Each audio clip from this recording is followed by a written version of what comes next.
नमस्कार, मी मोहिनी जाधव. लोकतंत्र मराठीच्या फेसबुक पेजवर मी तुमचं मनापासून स्वागत करते. बदलापूर आणि बदलापुराच्या आजूबाजूच्या परिसरातील नागरिकांसाठी सगळ्यात आनंदाची बातमी आहे. बदलापूरवरून अवघ्या 15 ते 20 मिनिटात आपल्याला नवी मुंबईचं प्रस्तावित विमानतळ जे होणार आहे ते गाठता येणार आहे आणि नक्कीच ही बदलापूरकरांसाठी आनंदाची बाब म्हणावी लागेल. हा प्रकल्प नक्की कसा असणार आहे आणि हा प्रकल्प कोणाच्या संकल्पनेतून सुचलेला आहे, या सगळ्या प्रश्नांची उत्तरं आपण या लाईव्हच्या माध्यमातून घेणार आहोत. आता सध्या मी आहे बदलापूर पूर्व कात्रप परिसरात आणि माझ्यासोबत आहेत बदलापूरचे माजी नगराध्यक्ष राम पातकर, ज्यांनी या बदलापूरचा बराच अंशी कायापालट केलेला आहे. त्यांच्या कार्यकाळात त्यांनी बदलापूर शहरातल्या बराच विकास योजना राबवलेल्या आहेत आणि त्यांच्याच संकल्पनेतून हा सुद्धा प्रकल्प नवीन समोर आलेला आहे आणि या सगळ्या प्रकल्पाची माहिती आपण त्यांच्याकडून जाणून घेणार आहोत. स्वागत आहे तुमचं लोकतंत्र मराठीमध्ये. काय सांगाल, एक नवीन असा रेल्वे मार्गाचा प्रकल्प तुमच्या म्हणजे संकल्पनेतून एक उभारी घेतलेला आहे, काय या संकल्पनेबद्दल सांगा? मागच्या वेळेस मी ज्यावेळेस आपले लोकप्रिय मंत्री जे आहेत नितीन गडकरी, की ज्यांना पुलकरी म्हणतो, रोडकरी म्हणतो, ज्यांचा दांडगा अभ्यास आहे, दिवसाला 40 किलोमीटर रस्त्याचं संकल्प त्यांनी गाठलेला आहे, त्यांनी माझ्याशी चर्चा करताना सांगितलं की कर्जत कसारा अशी रेल्वे होऊ शकते का.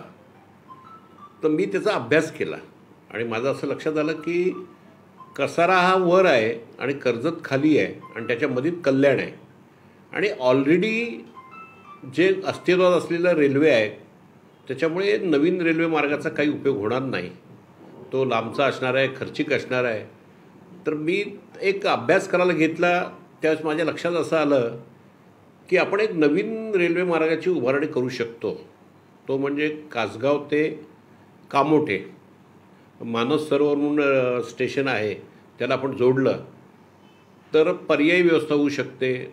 मी त्या संदर्भात सविस्तर तुम्हाला माहिती देतोयच, कारण तिथून एक आत्ता मी लँड ॲक्विजिशनच्या शेतकऱ्यांचं संघर्ष समितीचा अध्यक्ष आहे आणि त्यांच्यासाठी भांडतो. त्यावेळेस माझ्या लक्षात असं आलं की मुंबई वडोदरा एक्सप्रेसवे झाल्यानंतर आपण दिल्लीला 12 तासात पोचू शकतो आणि तो मार्ग बदलापूरहून जातो आणि आपल्या कोंडेश्वर इथून ज्या बोगद्यातून जातो त्याची लांबी आहे 4.5 किलोमीटर.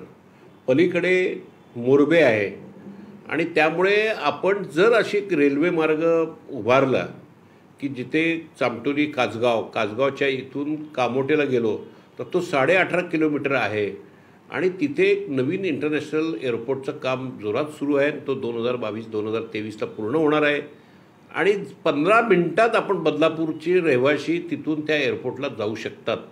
त्याचं सविस्तर डिटेलिंग प्लॅन मी तयार केलं आहे.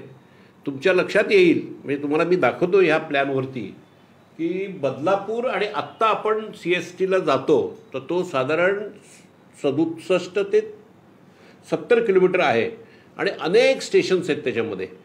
अंबरनाथ आहे, बदलापूर आहे, बदलापूरनंतर अंबरनाथ आहे, उल्हासनगर आहे, विठ्ठलवाडी आहे, कल्याण आहे, ठाकुर्ली आहे, डोंबिवली आहे, नंतर पुढे दिवा, मुंब्रा असा सगळा परिसर आहे. खूप स्टेशन्स येतात आणि त्यामुळे मुंबईला जायला वेळ लागतो. आणि जर समजा एखादा ठाण्याला रेल्वे बंद पडली तर पब्लिक ट्रान्सपोर्टेशनच नाही आहे.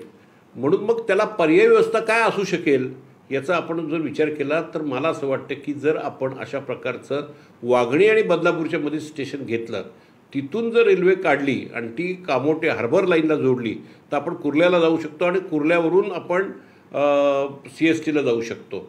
तर असं, आणि तो शॉर्टवे आहे आणि पर्यायी व्यवस्था होऊ शकते. आत्ता आपण नवी मुंबईला जातावेळेस काय करतो, ठाण्याला जातो, ठाण्यावरून सानपाडाला येतो, ठाण्यावरून सानपाडाला येतो आणि सानपाड्यावरून आपण मानस सरोवर असं येतो. तो साधारण 65 किलोमीटर अंतर होऊ शकतो, 60 ते 65 किलोमीटर.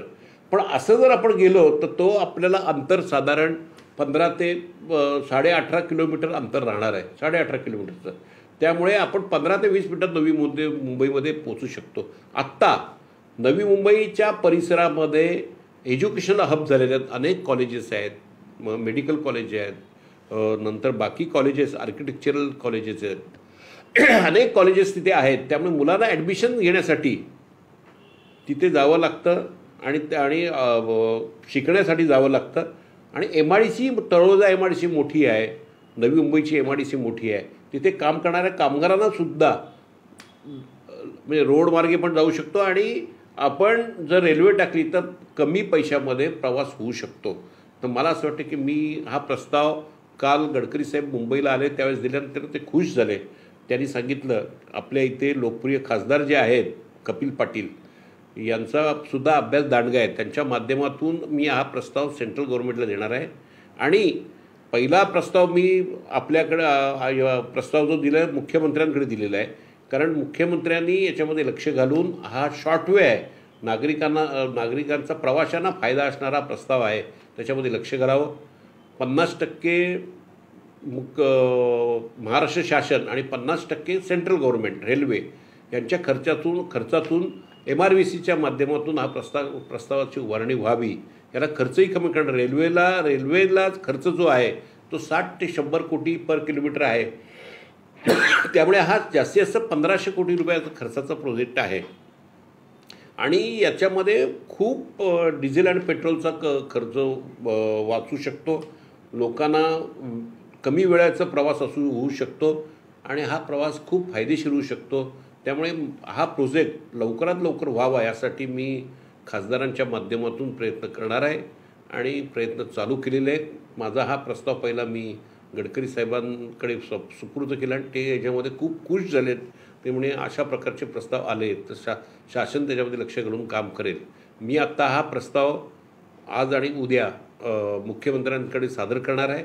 त्यानंतर आपले खासदारांकडे सुद्धा उद्या मी हा प्रस्ताव देणार आहे आणि खासदार रीतसर त्याच्याशी अभ्यास करून हा प्रस्ताव सेंट्रल गव्हर्नमेंटमध्ये आणि स्टेट गव्हर्नमेंटशी संपर्क साधून हा लवकरात लवकर कसा मंजूर होईल यासाठी प्रयत्न करणार आहे. आपण या आराखड्याच्या माध्यमातून किंवा नकाशाच्या माध्यमातून बदलापूरच्या प्रेक्षकांना दाखवूया साधारण हा मार्ग कसा असणार आहे आणि मध्ये काय नियोजन. बदलापूर आणि वाघणी यांच्यातला जो अंतर आहे तो 10 ते 11 किलोमीटर आहे.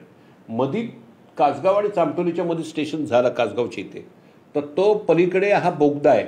हा बोगदा झाला की मोरवे स्टेशन येईल, मोरवे नंतर डायरेक्ट मानव सरोवर येईल आणि मानव सरोवर जोडला की हार्बर लाईनने आपण सानपाडा वगैरे कुर्ला वगैरे जाऊ शकतो आणि तिथून CSTला जाऊ शकतो आणि इकडनं हार्बर लाईनसुद्धा आहे. त्यामुळे मला असं वाटते की आपल्याला हा सगळ्यात शॉर्टकट रस्ता होईल आणि पर्यायी व्यवस्था होईल आणि आत्ता जी गर्दी आहे ती गर्दी कमी होईल. साधारण ही संकल्पना कशा माध्यमातून सुचली की असं काहीतरी एक वेगळा प्रकल्प होऊ शकतो आणि बदलापूरकरांसाठी याचा नक्कीच फायदा होऊ शकतो. कसं आहे, मी नगराध्यक्ष असताना नाविन्यपूर्ण प्रोजेक्ट करण्याचं माझं नेहमीच लक्ष असायचं. त्यामुळे मी याचा अभ्यास करत होतो की ह्या नागरिकांना कसं काय त्याच्यामध्ये. पूर्वी मी ह्यावरती MMRDमध्ये एक प्रस्ताव दिला होता, त्याला उमटा म्हणजे एकात्मिक परिवहन सेवा असावी. ठाण्याला उतरल्यानंतर जर रेल्वे बंद झाली तर there is no public transportation. त्यापासून माझं लक्ष होतं की आपण काहीतरी अशा प्रकारचे प्रस्ताव देऊ की लोकांना प्रवास सुखकर होईल, ट्रॅफिक जाम होणार नाही. आता जो सगळा ट्रॅफिक जाम होतो, जसं वडोदरा एक्सप्रेसवेसाठी आम्ही मदत केली, लँड ॲक्विजिशन करून जमिनी उपलब्ध करून दिल्या की ज्याच्यामुळे ट्रॅफिक डायव्हर्ट होणार आहे आणि त्यामुळे आता जो सगळा ट्रॅफिक जातो आहे तो सगळा भिवंडी मार्गे जातो आहे आणि त्यामुळे तिथे ट्रॅफिक जाम होतो आहे. अशा प्रकारे ट्रॅफिक जर डायव्हर्ट केलं तर मला असं वाटतं की ट्रॅफिक जाम होणार नाही, लोकांना सुखकर प्रवास होईल, अडचणीचा होणार नाही आणि कमी वेळेत प्रवास होईल आणि कमी खर्चात होईल. हा प्रकल्प मंजूर झाल्यानंतर बदलापूर शहराला काय याचा फायदा होणार आहे, कसा विकास होणार आहे शहराचा? असं आहे,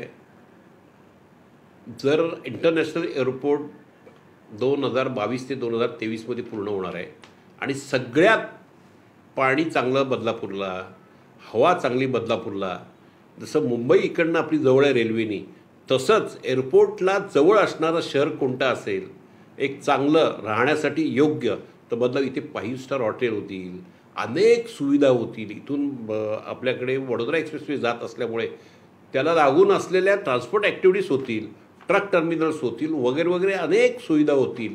आणि मला असं वाटतं की सरकारने काही गोष्टी मान्य पण केलेल्या आहेत, मंजूर केलेल्या आहेत. त्यामुळे बदलापूरमध्ये प्रचंड डिमांड येणार आहे. माझी नागरिकांना विनंती आहे की आता फ्लॅट कोणी विकू नये, फ्लॅट जे आहे ते इथेच ठेवावेत, कारण आत्ता चौथी मुंबई बदलापूरमध्ये होणार आहे.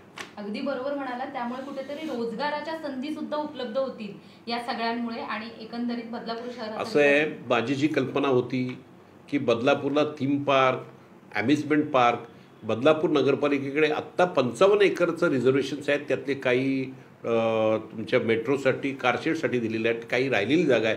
त्याच्यामध्ये जर आपण टुरिस्ट सेंटर उभारलं आणि अशा मोठ्या जागा इथे उपलब्ध आहेत की जिथे टुरिस्ट सेंटर उभारलं तर टुरिझमसाठी सुद्धा प्रसिद्ध होईल. त्यामुळे परदेशी प्रवासी इथे येतील, नागरिक येतील आणि त्याचा उपभोग घेतील आणि त्यामुळे आपलं लॉजिंग बोर्डिंगचं डिमांड वाढणार आहे आणि कन्स्ट्रक्शन ॲक्टिव्हिटीज वाढेल. आणि मला असं वाटतं की बदलापूरला आत्ता भविष्यकाळामध्ये प्रचंड डिमांड येणार आहे. काय वाटतं हा प्रकल्प जेव्हा तुम्ही आपले मंत्री एक गडकरी साहेबांना आणि संजय राऊत होते त्यावेळेला बरीच अशी मंडळी होती, त्यांना जेव्हा हा प्रकल्प दाखवण्यात आला कसा अभिप्राय होता त्यांचा आणि काय वाटतंय की हा प्रकल्प मंजूर व्हायला अजून साधारण किती वेळ लागेल? असं आहे, ज्यावेळेस मी गडकरी साहेबांना प्रस्ताव दिला त्यांचं नेहमीच माझ्यावरती प्रेम आहे आणि माझ्यावरती विश्वास आहे. त्यामुळे काही जरी प्रकल्प असेल तर त्यांना विचारल्याशिवाय मी पुढे जात नाही. त्यामुळे त्यांचा आशीर्वाद घेऊनच हा प्रस्ताव मी पुढे नेतो आहे. साधारण हा प्रकल्प पूर्ण व्हायला किती काळ लागेल तुम्हाला काय वाटतं? असं आहे, काही गोष्टी सांगायच्या नसतात, परंतु मला खात्री आहे की मी ज्याच्यामध्ये हात घालतो तो पूर्ण केल्याशिवाय राहत नाही. जो हातात घेतो प्रकल्प तो पूर्ण तडीस नेल्याशिवाय मी शांत राहत नाही. नक्कीच बदलापूरकरांना या चांगल्या मार्गाचा आणि या सगळ्या एकंदरीत हा नवीन जो मार्ग आहे त्यामुळे बदलापूरकरांना नवी मुंबईचं प्रस्तावित जे विमानतळ आहे जे 2022 ते 23 या दरम्यान ते उभं राहील आणि त्या ठिकाणी पोहोचण्यास खूप लवकर म्हणजे अगदीच 15 ते 20 मिनिटाचा प्रवास तो होणार आहे.